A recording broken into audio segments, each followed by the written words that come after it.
தாராளமான சலுகைகளையும் வெகுமதிகளையும் அறிவித்தார் சுல்தான் சலாஹுத்தீன் அய்யூபி. இனி தற்காத்து வெற்றியடையும் சாத்தியம் அசாத்தியமாயிருந்த அவர்களுக்கு அந்த இடத்திற்காக அவர் அளித்த சலுகைகள் தாராளத்தின் உச்சம். ஆனால் அவற்றையெல்லாம் நிராகரித்து எதிரிகளிடமிருந்து வீராவேசமாக பதில் வந்தது. எங்களது கௌரவமும் மரியாதையும் இம்மண்ணில் தான் உள்ளன. எங்களது மீட்சி இந்த நகரை மீட்பதில் அடங்கியுள்ளது.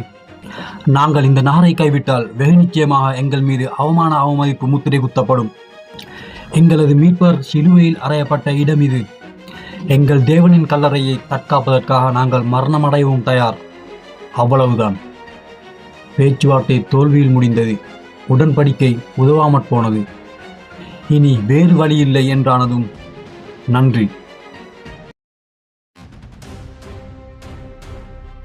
இனி வாழ்முனையில் அந்த நகரம் என் வசமாகும் என்று சபதமிட்டார் சுல்தான் சலாஹுத்தீன் அய்யூபி. அடுத்த 2 வாரங்களில் ஜெருசலம் மேற்கு பகுதி அரண்களின் அருகே படை வந்திறங்கியது. செப்டம்பர் 20ஆம் நாள் ஜெருசலம் முற்றுகையிடப்பட்டது. சலாஹுத்தீன் எதிர்பார்த்ததை விட எதிரிகளின் தற்காப்பு தாக்குதல் தீவிரமாக இருந்தது. உயர்ந்தோங்கியிருந்த டான்கிரேட் டேவிட் கோபுர அரண்களிலிருந்து கோட்டை காவற்படையினர் தொடுத்த தாக்குதலில் முஸ்லிம்களுக்கு பெரும் சவாலாக அமைந்தது. ஆயுதங்களை நிர்மாணிக்கவோ அதை செயல்படுத்தவோ முடியாமற் போனது.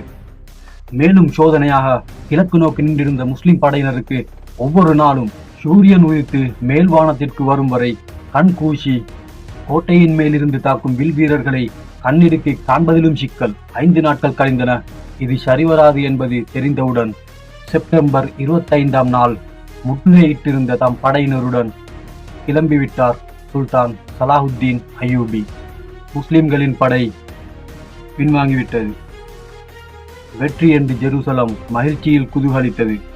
அன்றிரவு கிறிஸ்தவர்கள் நடத்திய ஜெபமும் மரக்கட்டைகளை விரல்களால் வைத்து பட்டியெழுப்பிய பிரார்த்தனை ஓசையும் மலைகளை தாண்டி எதிரொலித்தன. ஆலயங்களில் கூட்டம் பொங்கி வழிந்து தொடர்ந்தது தேவனுக்கு வழிபாடு. அடுத்த நாள் பொழுது விடிந்தது. கண் விழித்த ஜெருசலம் மக்களின் விழிகள் நிலைகுத்தின. நாரின் வடகிழக்கு பகுதி அனைத்தையும் முஸ்லிம் படையினர் முற்றுகையிட்டிருந்தனர். ஜெய்தூன் மரங்களில் அவர்களின் பதாகைகளும் கொடிகைகளும் படபடவென்று பறந்து கொண்டிருந்தது. ஆயுத இயந்திரங்கள் நிர்மாணிக்கப்பட்டு தாக்குதலுக்கு தயாராக